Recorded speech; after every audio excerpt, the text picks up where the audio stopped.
Hello, co-journeyers, and welcome back to The Truth So Help Me Good. I am your host, Barbara Landry, and together we continue to explore some of the deeper questions about this journey we call life, with inspiration from my upcoming memoir, The Truth So Help Me Good. Welcome to episode 21.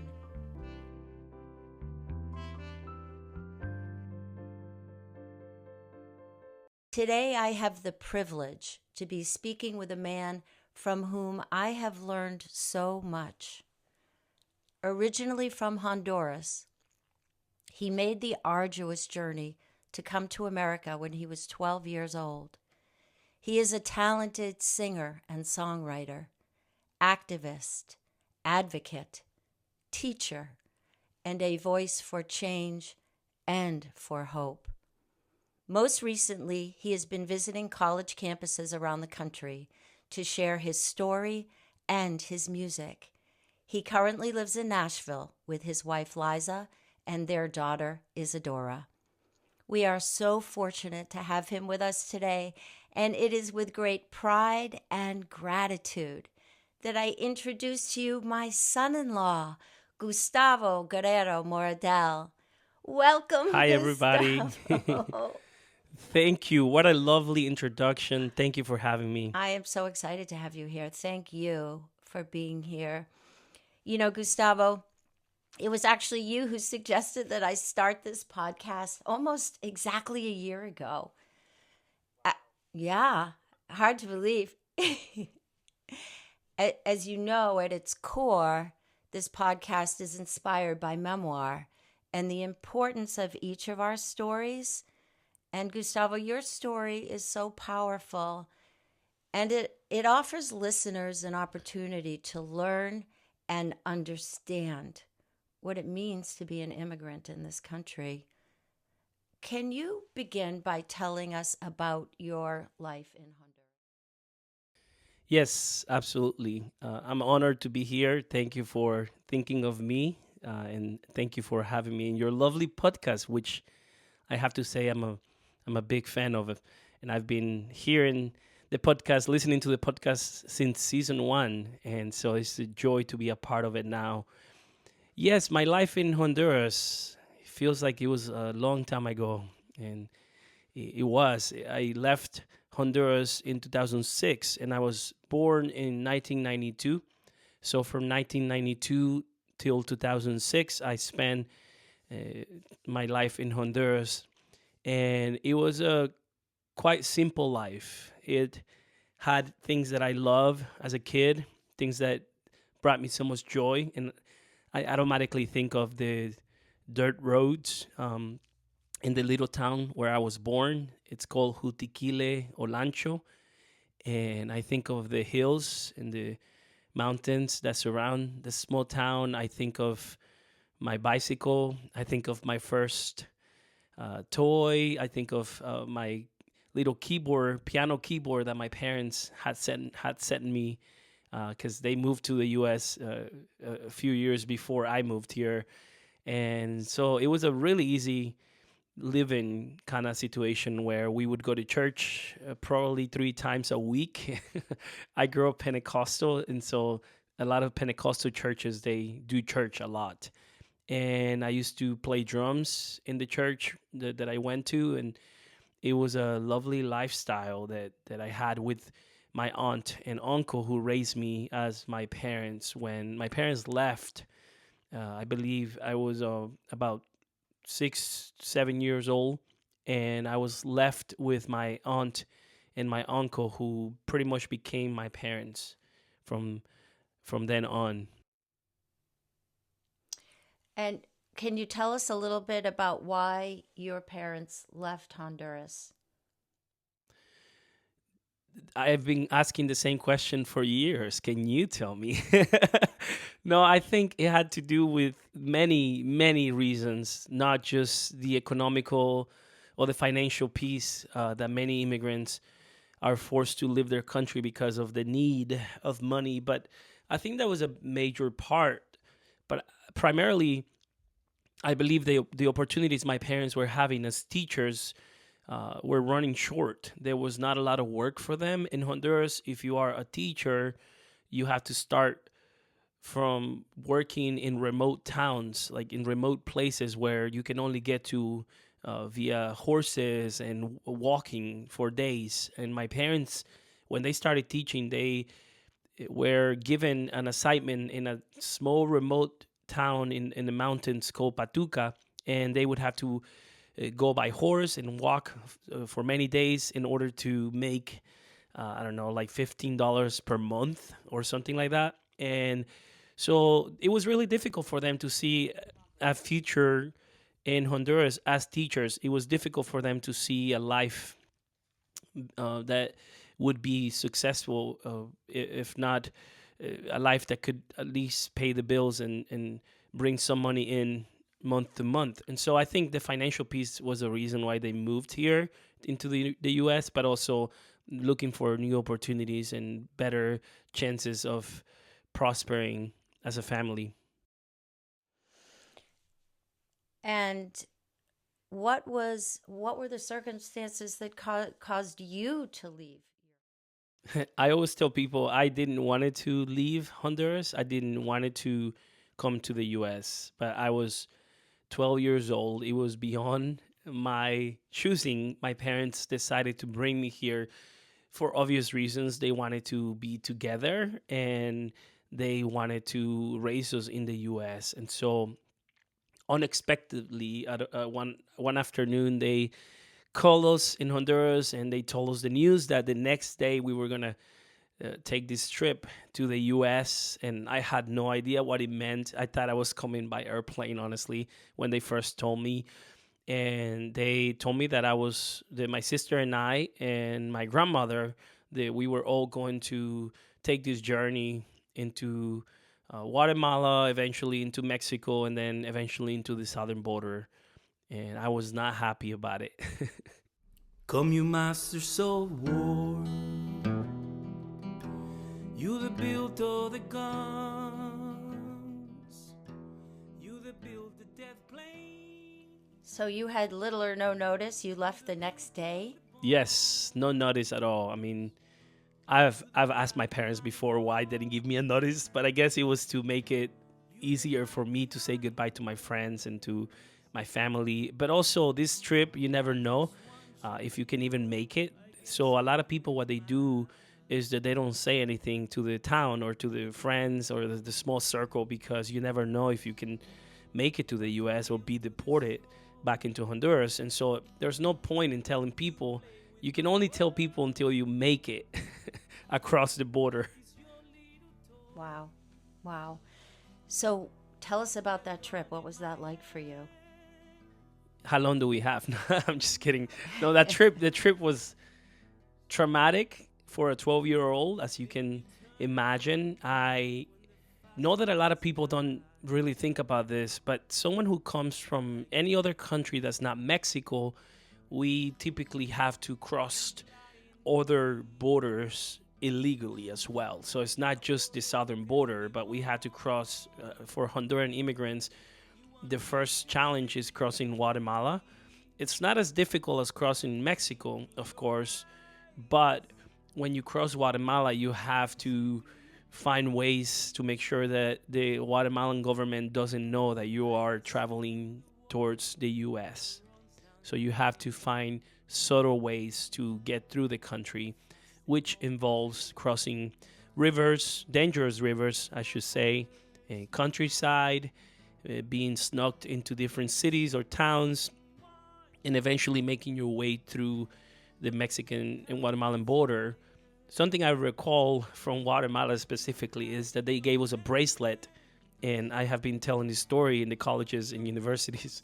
They gave me a bracelet that I was supposed to wear on my left hand, and I was instructed that when on the bus towards Guatemala City, there would be a checkpoint, and when the police officers got on the bus, I had to put my left hand in the front seat in front of me, and I had no idea why. No one gave me a reasoning or explanation. As a 12-year-old, you just follow directions, and I was instructed to do that and to put my hand on the front seat.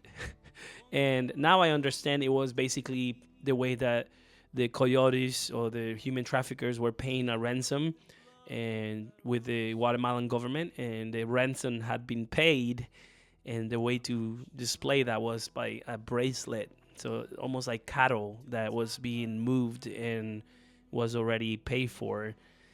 Looking back, I just think of how dehumanizing that is, but at the time I had no idea. So the trip was really difficult. It was a traumatic experience for sure, and that's just one of a lot of stories that I have from that trip. So you had coyotes who were the people who led you on the journey? Yes, so they are called coyotes or coyotes in English, which I assume that has to do because of the desert in the northern part of Mexico, southern part of Texas, in Arizona. They are like coyotes if you think about it. But it's a chain of different groups of criminal organizations, and I would call it like it is, because they not only traffic humans, they also traffic drugs and different kinds of things illegally into the U.S. But basically, they work as a network, and hopefully, I'm not exposing. Well, I'm sure that people have read about this in many places, but there's a network of people who work together in order to bring the product into the southern border and eventually crossing the product, in this case migrants and humans and children, into the southern border. So it's not as simple as walking into the southern border and asking for help like you see in the news. It's not that immigrants just randomly show up. They go through thousands of miles. For some people, like if you're from South America, you travel thousands of miles to get to the southern border in the US. And so it's not that they just randomly appear. There's a whole journey that costs a lot of money, and it basically puts your whole life at risk. So at some point you make it to the river to cross from Mexico to the US border. And you swam across that river. Yes, the infamous river, El Rio Grande, the big river. I don't know if many people know that, but the river, it can be intense in certain places of the border, and then in other places it's not as intense. I crossed through a little town called Roma, Mexico. Roma, Texas, which is near McAllen, Texas.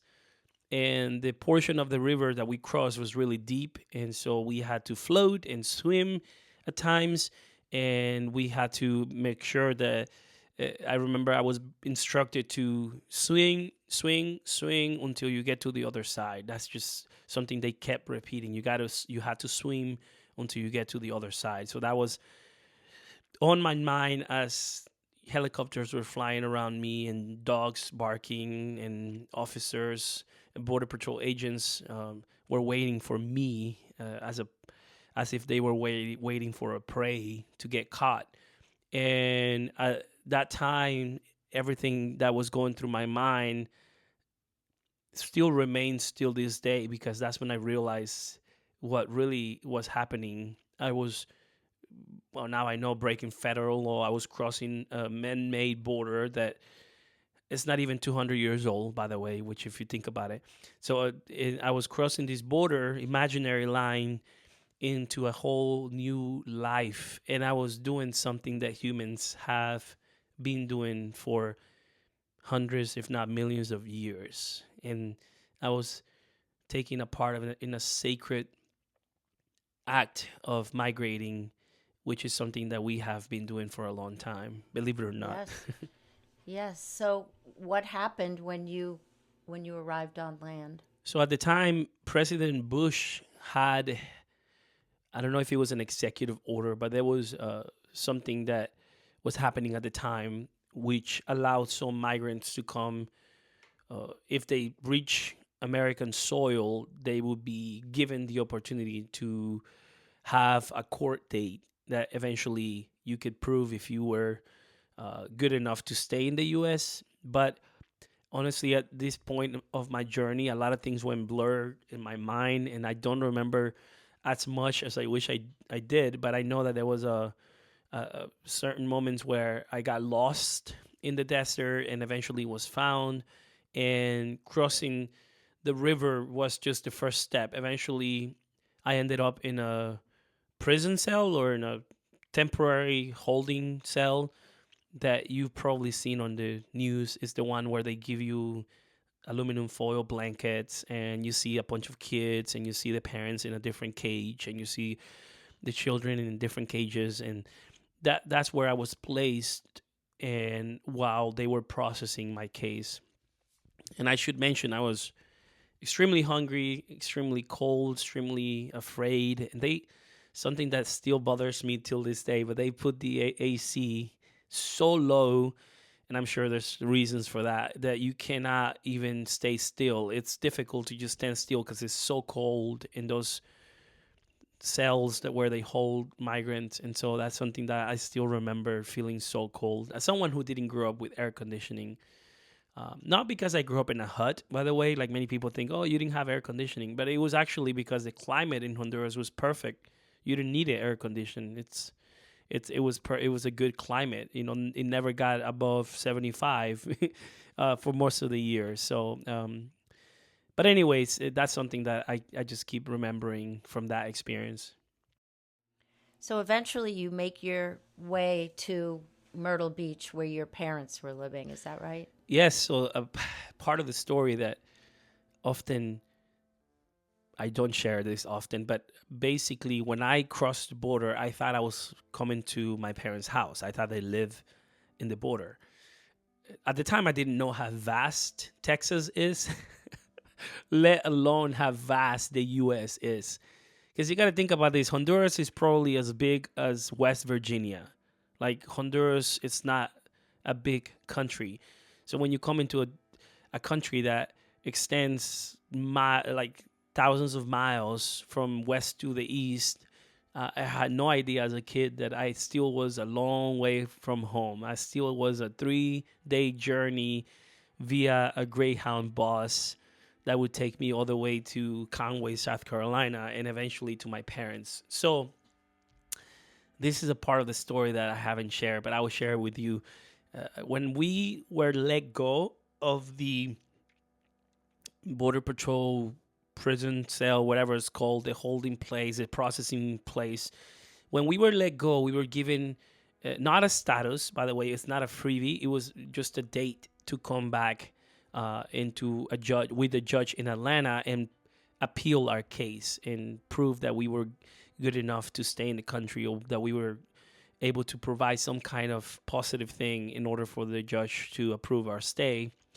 So once we were let go, we had to figure it out ourselves, right? So they let you go and they put you in a Greyhound station.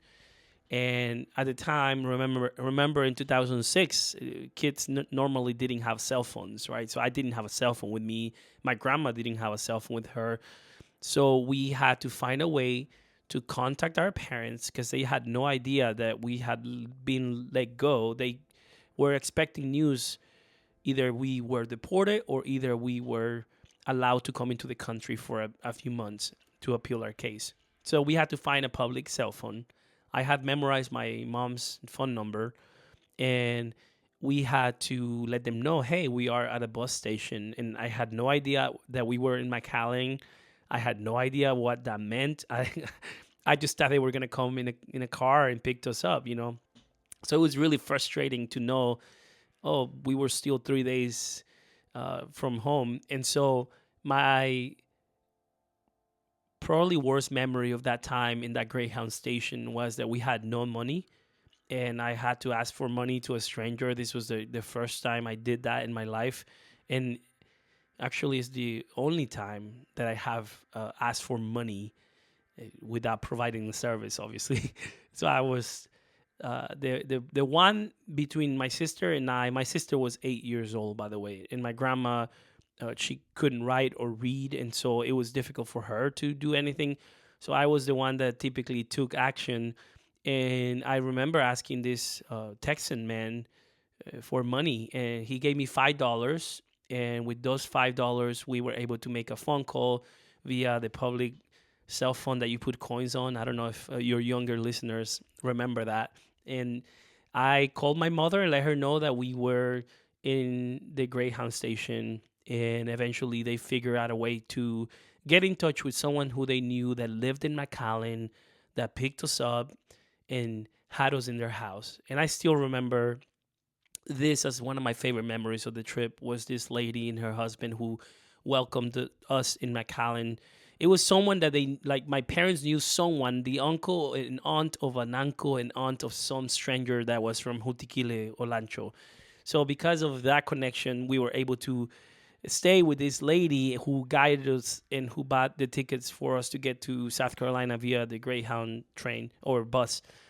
So my favorite memory of that is that that was my first night in however long I was in this journey, being received at a warm, cozy home with a warm plate of Honduran food because they were from the same town as us, with warm, clean blankets. And I wish I could remember her name and I wish I had her number because I never got to thank her as an adult. But hopefully one day I'll get to thank her. But she received us like queens and kings. And the next day they took us to the Greyhound station, gave us $20. I remember, gave me $20. And we eventually made it to South Carolina. But that's a part of the story that I haven't thought about in years, honestly. And it felt like the right time to share. Wow. Well, I appreciate you sharing it with us. What was it like for you when you arrived in Myrtle Beach? Did you speak any English at that time, or? Funny thing is that I failed my English class in school in Honduras. So how ironic. It was the only class I failed. So I didn't speak English. I had no desire to speak English, by the way. It's not like people want to Americanize themselves when they arrive. No, I had no desire. I spoke Spanish, and that was enough for me, and that was who I am. But arriving, it was tough. My parents were strangers to me. It's something that it's hard to fathom when you're a 12-year-old. You come into this new country, this new world, but also these parents of yours that you only know by phone, like you only hear their voices on the phone. So everything was new. Everything was different. Everything felt strange to me. And at the same time, it was beautiful to be reunited with my mother. I was always close to my mom. And it was beautiful to see my dad and my grandpa, who was here as well. They received us. We met at at a gas station in Florence, South Carolina. That's where they picked us up from. It was really cool. It was magical, scary, and it had all the feelings that you can imagine.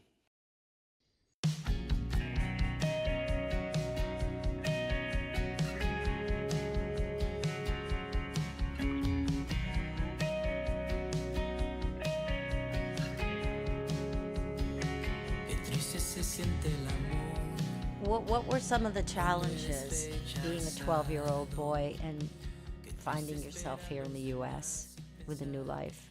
You mentioned the first challenge, being a 12-year-old. Yeah. If anyone has has kids, or if anyone has people in their life who are 12 years old and like cousins, nephews, you know how difficult it is already to be a 12-year-old. So on top of that, imagine moving to a different country, new language, new culture, traveling 3,000 miles illegally through three different countries in order to get to a random town in South Carolina. It was all a storm in my mind, in my head. So it was difficult. It was strange. It changed me forever. I still have those consequences in my daily life, I would say. The way I think about myself, the way I think about life. When I hear my accent sometimes, I'm reminded of that. I'm reminded that I am a stranger, that I am from somewhere else, and that I am not ever truly home. And I don't know if I ever will be in a place where I can feel truly at home. But now I'm comfortable with the ambiguous. I'm comfortable with the uncertainty, and I consider myself a seeker, a traveler, somebody who's constantly searching for home, which is not a uniquely thing to say, but sounds beautiful in a song. But only those who've lived it, they know how difficult it is. So you use the word ambiguous, you use the word uncertainty. You are what is called a DACA dreamer. People have probably heard it.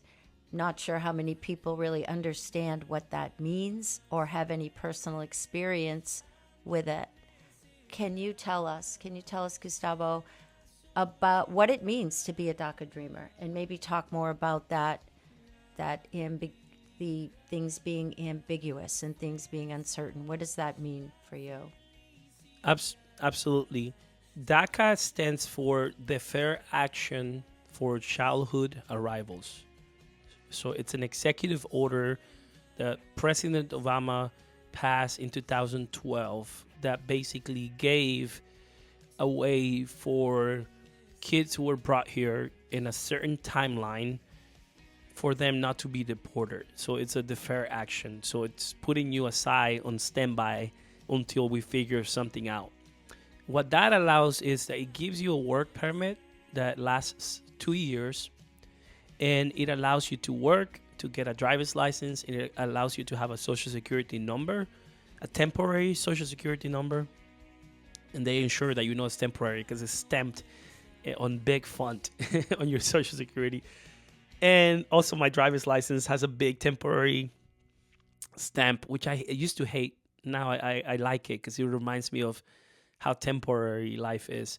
And DACA, it's interesting, right? So it's something that it's not 100% helpful, but it, I would say, helps at least for those people like me who didn't have any kind of status. So DACA is also not a status, but it's a way for you to work legally and not be deported, basically. It's as simple as that. Every 2 years, I have to renovate it. I have a slide on my presentations that I do in colleges where I took a picture of my 12 different DACA work permits that I've had.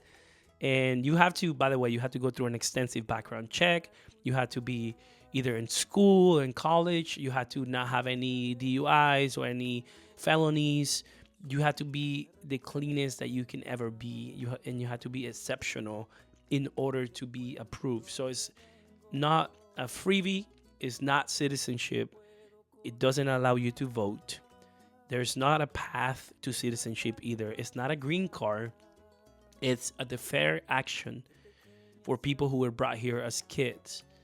And there's about 600,000 of us nowadays. It used to be more, but some of those people have grown out of the age that you had to be a DACA person, but also some of them have been either get DUIs and get their DACA taken away, or others marry U.S. citizens and become residents, etc. And it's an interesting thing because sometimes it's a hot topic in the news, and then people forget about it. But it's at least a way for me to be here and work and be able to provide for my family. But there's no guarantees and there's no certainty going forward. No, and the scary thing about DACA is that it can be taken away anytime. I don't know if your listeners know this, but when a new president comes, when a new administration comes, that's from the opposite party, the first thing they do is they reverse executive orders. That's one of the first things they do. So every time a new administration comes, they try to reverse DACA unless it's an administration that aligns with the idea that people who were brought here shouldn't be paying for the sins of their parents. And people who were brought here who have become Americans in many ways, who have succeeded in careers. We have firefighters, doctors, surgeons, flight attendants, teachers. We have construction workers. We have people who take care of the elderly, who are DACA dreamers. They're in every field of the working force of this country. And it's not, I believe it's not nice to feel like it can be taken away at any time, depending on who's in the White House, right? So as of right now, it's not a thing of the past for me. It could be taken away. If Trump wins, for example, this could be taken away. Yes, the Supreme Court can fight it, but remember the Supreme Court is basically endorsed and supports Trump in most of the political businesses that they engage on. So it's not a good thing for DACA dreamers, and it's not fun. So, as an educator, can you tell the listeners what can people do? What can people do to help impact immigration policy and make a change in this country? That's a great question, and I think this applies to many political important things that are happening. But the first thing is awareness. You have to be aware and not just read the headlines and not just read or hear what the politicians say or what your governor or senator says. DACA is not a freebie. DACA is not a gift. We're not taking away from Americans' money. We are providing millions of dollars, and I hate to justify or give financial reasons as to why DACA is a good thing. I don't like to do this because it goes beyond financial, I think. But for those of you who are interested in numbers, I know that some people want to know data. So we bring millions of dollars into the economy. We are good people without anything negative on our record, not even a DUI, not even a small, what's it called, like a felony that's not even that serious. So for those of you who are interested in knowing more, I would say stay up to date. Know what it means when somebody says parole in place, or when somebody says deferred action is being taken to court. So just be aware of what that means. It's not just a number. It's not just we're going to deport 600,000 people, like Trump is saying that he's going to deport 11 million migrants. It's not as simple as that.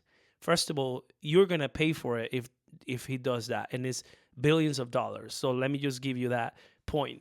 And second of all, you're going to lose teachers, you're going to lose lawyers, you're going to lose housekeepers, you're going to lose drivers, you're going to lose construction workers, plumbers. It's people who are bringing a lot of goodness into our country, into our society. So my advice, and if I can be in a position to give any advice to your listeners, is awareness is really important. Understand it. It's not as difficult as it seems, because when you hear DACA, it seems so complex, but it's not as difficult. It's a simple way for us not to get deported. Is every 2 years we have to pay for it. By the way, it's $700 every 2 years. We have to renovate it. We have to go through extensive background checks. I don't think there are people that have been through FBI background checks more than DACA dreamers. And so that's the number one thing that I would say. The second thing is be informed of what your senators, what your representatives are saying regarding DACA. And you can always write to them. You can always call them. It's not a left or right issue, as much as people want to make it, us against them. But it's about your neighbors. I'm sure that most of you have someone in your life that knows someone or is a DACA dreamer. You just don't know it. Many people don't want to come out with their stories and talk about it because it's embarrassing. People think I'm an American many times, and when I tell them that I'm undocumented, they don't believe it. It's not a sexy thing for me to say. It's not like something cool that I want to be a part of. It's not a movement. It's not, I'm part of the marginalized community. No, it's my everyday life. If DACA gets taken away, I have no way to work legally in this country. And I'm in massive risk of deportation, especially if I live in a Republican state. It's hard to hear these things. And I really appreciate you sharing your story. But you are so much more than your story, as I like to believe that we all are. Our stories are important, and they shape who we are. They impact how we see the world and what our life experiences are, but they don't necessarily define who we are, because in addition to your story, you are a wonderful father to my granddaughter and a wonderful husband to my daughter and a wonderful teacher and inspiration and an accomplished musician and singer songwriter. So I'd like to shift our focus to that. Y que me visites cuando sea viejito. Nunca te olvides que tienes mi amor. Para ti, Isadora, te dedico esta canción.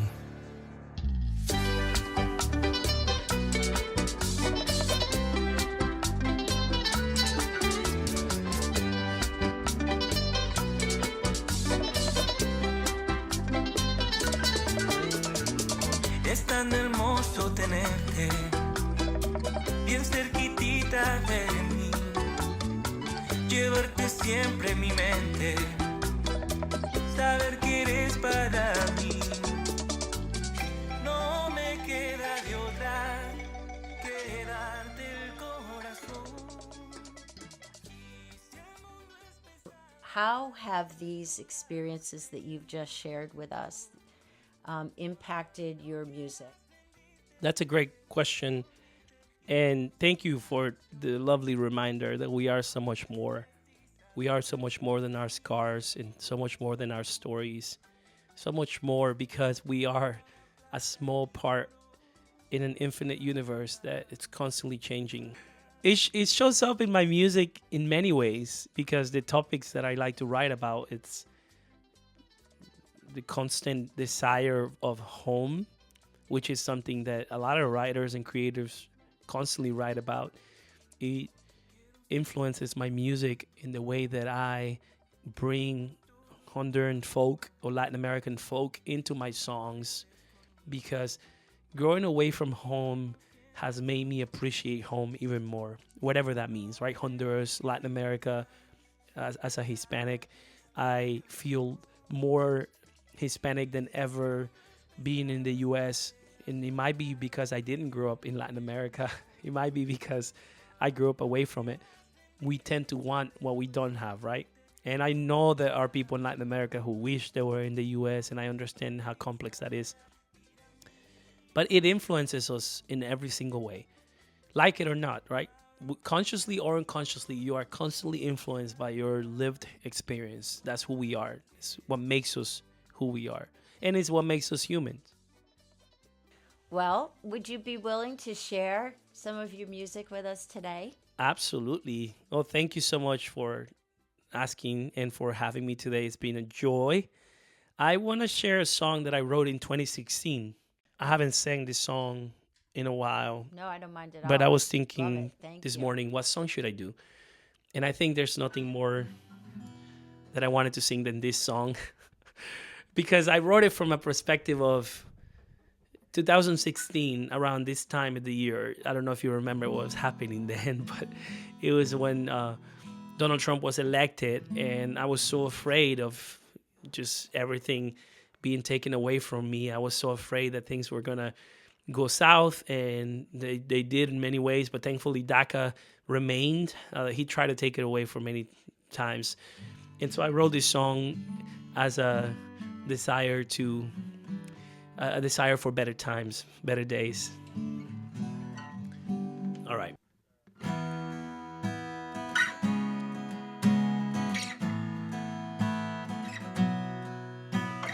Winning sometimes feels like losing. I find myself every time that I'm lost, and I've been looking for hope, I've been feeling alone, and I'm looking for help at the end of the road. I spend too much of my time, I feel like a fool. My fears come around and I swear I'll be fine if I clean the mess, if I make up my mind. Maybe this time by next year I'll be singing a song with a little more cheer, hoping all my sorrows will be gone.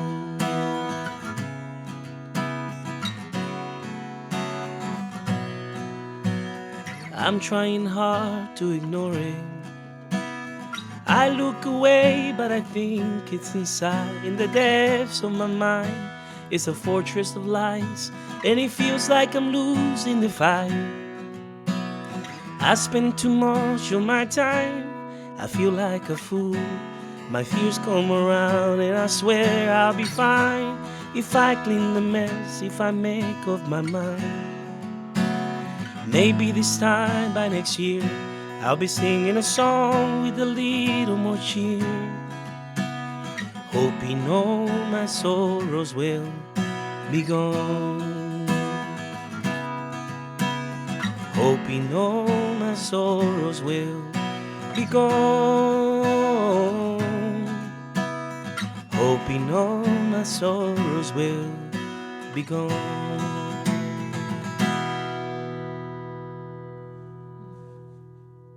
Beautiful. So beautiful, Gustavo. Thank you.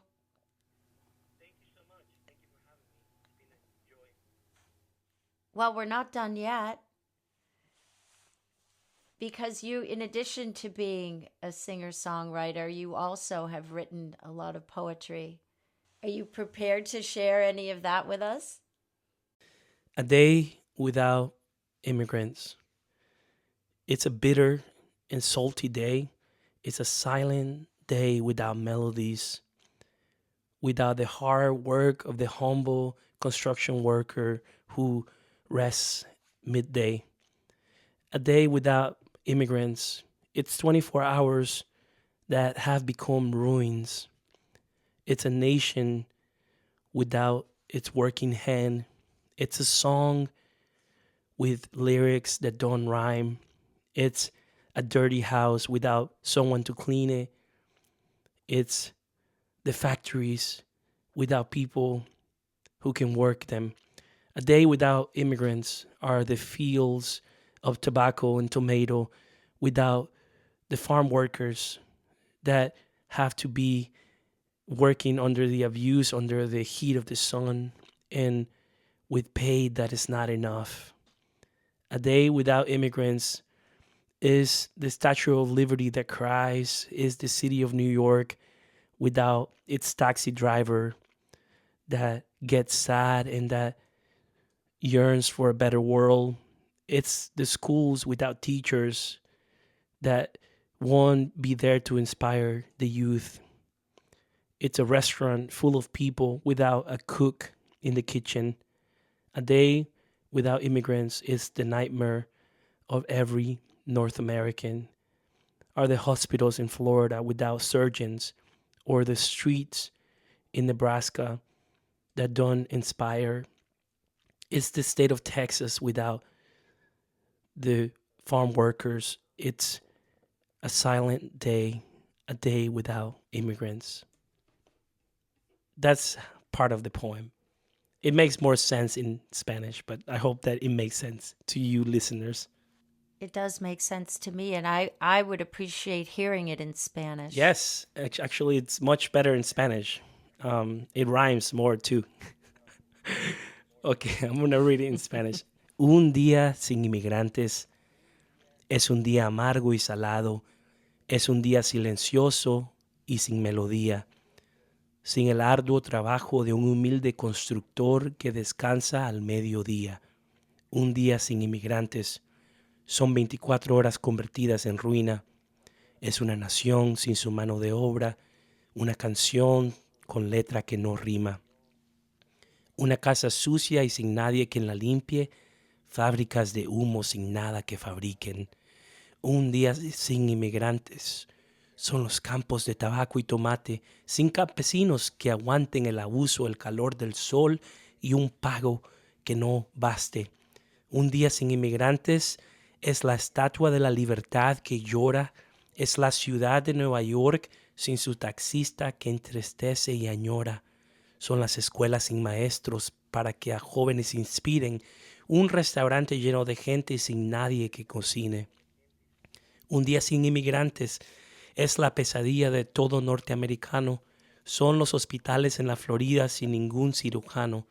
Son las calles que aún no construyen El estado de Texas sin jardinero que madruguen, un día sin inmigrantes, es el silencio de una nación que gime, que en medio del rechazo y el racismo hace que Estados Unidos camine. Absolutely beautiful. Thank you so much, Gustavo. I can attest firsthand that not only is this country a better place with you in it, but so is this world. And I so appreciate you sharing your story and opening your heart, sharing your great knowledge of what you speak, which is so important in today's world to, as you have said, to be knowledgeable and not only to know the facts, but to speak them and share them so that we can all learn together and act together to make our country and this world a better place. So thank you for that, Gustavo. Thank you. Thank you for having me. Be well and take care. Right. Thank you. Thank you, co-journeyers, for listening. I look forward to being with you again soon. Take care and be well.